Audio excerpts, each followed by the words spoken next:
So this is lesson 4. The last 2 lessons, I must confess, get me really excited for Math 31 or calculus, where these skills must be evaluated without a calculator, without being able to double check on a graphing calculator, and next year possibly without even having a calculator.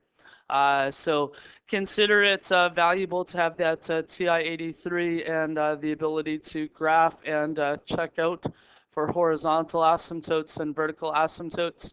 For this lesson, we're going to end up doing the same thing, going right to the end to look at the algebra proof for points of discontinuity.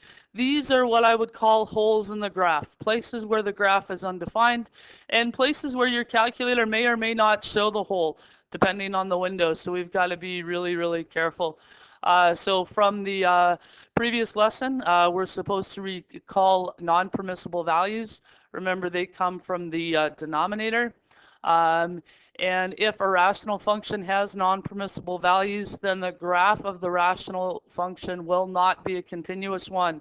It will actually be called a discontinuous graph. Calculus cannot be executed on a discontinuous graph. And there is some point of there's some kind of discontinuity in the graph, either a vertical asymptote, which makes the graph have a gap in it, or in this case, looking at a hole in the graph.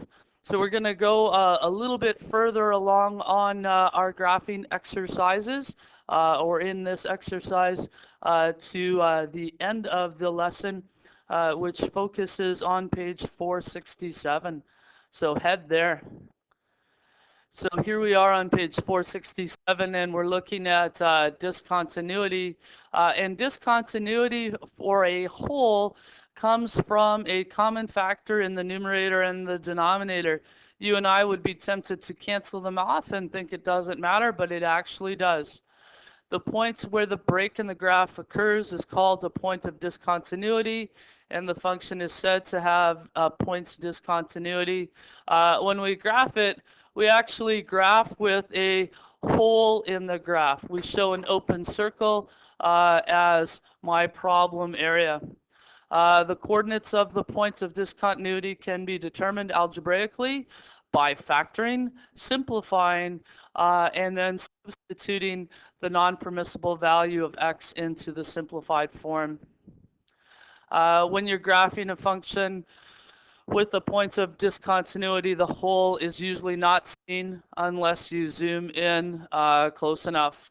And if there are multiple points of discontinuity, the calculator may not show them all, so please do not rely on your calculator. So I've got an irrational function to explore, and it looks like something that I should synthetically divide, perhaps. Let's check it out.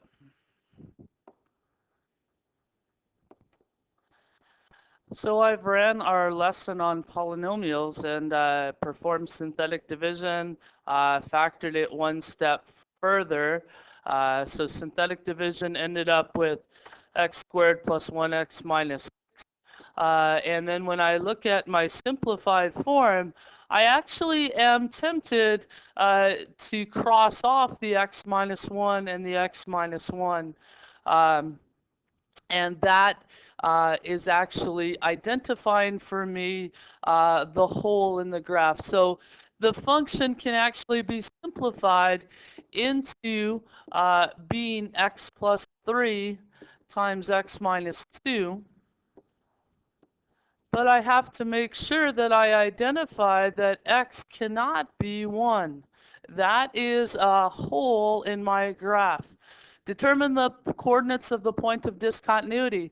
Well, you can do that by plugging 1 into the function statement. So 1 into the function statement, f at 1 is 1 plus 3 times 1 minus 2. That's 4 times negative 1, which is negative 4. I'm going to have a hole in the graph at minus 4. Otherwise, my polynomial is something that I actually recognize from last year. So I have a hole in the graph at 1 minus 4. I have the graph of a parabola x squared plus 1x minus 6, whose zeros I've identified. The zeros occur at minus 3 and at plus 2. So minus 3 is a 0, plus 2 is a 0. And then at the point 1 comma minus 4, I actually have a hole. I can predict the y-intercept. The y-intercept is at minus 6, which is somewhere over here. And I can give myself a sketch of the graph. That's all I'm looking for, is a sketch of the graph. So go from my y-intercept through my x-axis to the hole in the graph, skip the hole in the graph, go up through the x-axis, and this is it. We now have horizontal asymptotes, we have vertical asymptotes, and we have graphs that have a hole in them. We've got one long example to do. I'm going to turn the page and start off with factoring both the numerator and the denominator and trying to get a sketch from that. So go ahead and turn the page over. So this is the style of question that I really enjoy. Your calculator can help you out with it. I did everything algebraically. That's a part of my joy in math. But there are other ways of having found it. I took the denominator and I factored it. I showed my work, two numbers that multiply for 10 but add for 7. Those numbers are 5 and 2. They took the replacement of the middle. I factored on the left, factored on the right, generated a common factor, and I can write the denominator as 2x plus 5 and x plus 1. I took the ideas of our current unit in polynomials, and just to review, my possible roots are the factors of 15, which are 1, 2, 3, 5, and 15, both positive and negative. And then the factors of 15 divide by the factors of 2. So 1 over 2, 3 over 2, 5 over 2, 15 over 2, both positive and negative. And then I threw it in my calculator, actually. I put it in y equals and found that when I used minus 1, that it generated a 0, which meant minus 1 is a factor, or minus 1, pardon me, is a root.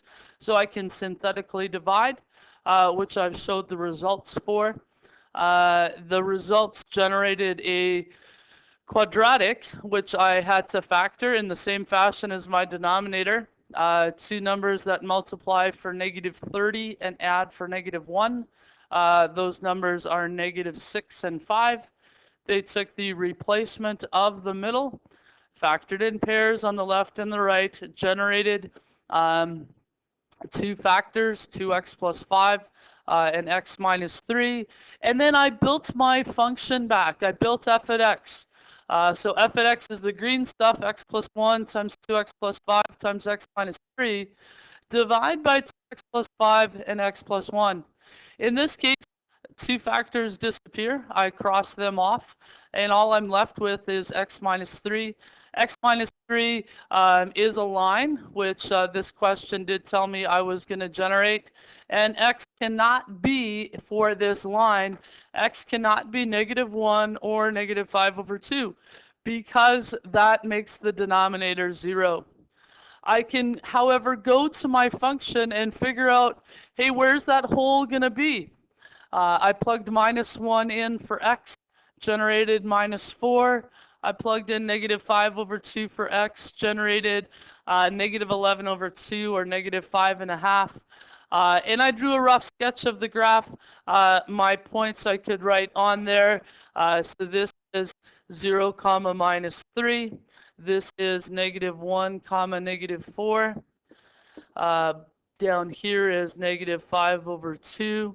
And negative 11 over 2. And you could also put the x-intercept on here. The x-intercept occurs when y equals 0. And that's going to happen when x equals 3. So when x equals 3, y equals 0, the point that the graph crossed at is 3,0. And you can compare that to what your calculator says. And that gives us 4 lessons in radical and rational expressions. Remember, the next 2 days we're going to focus on either testing or getting ready for the test. When we come back from the weekend, we'll catch up with our lessons, some quizzes, and probably test that Friday. So thank you very much.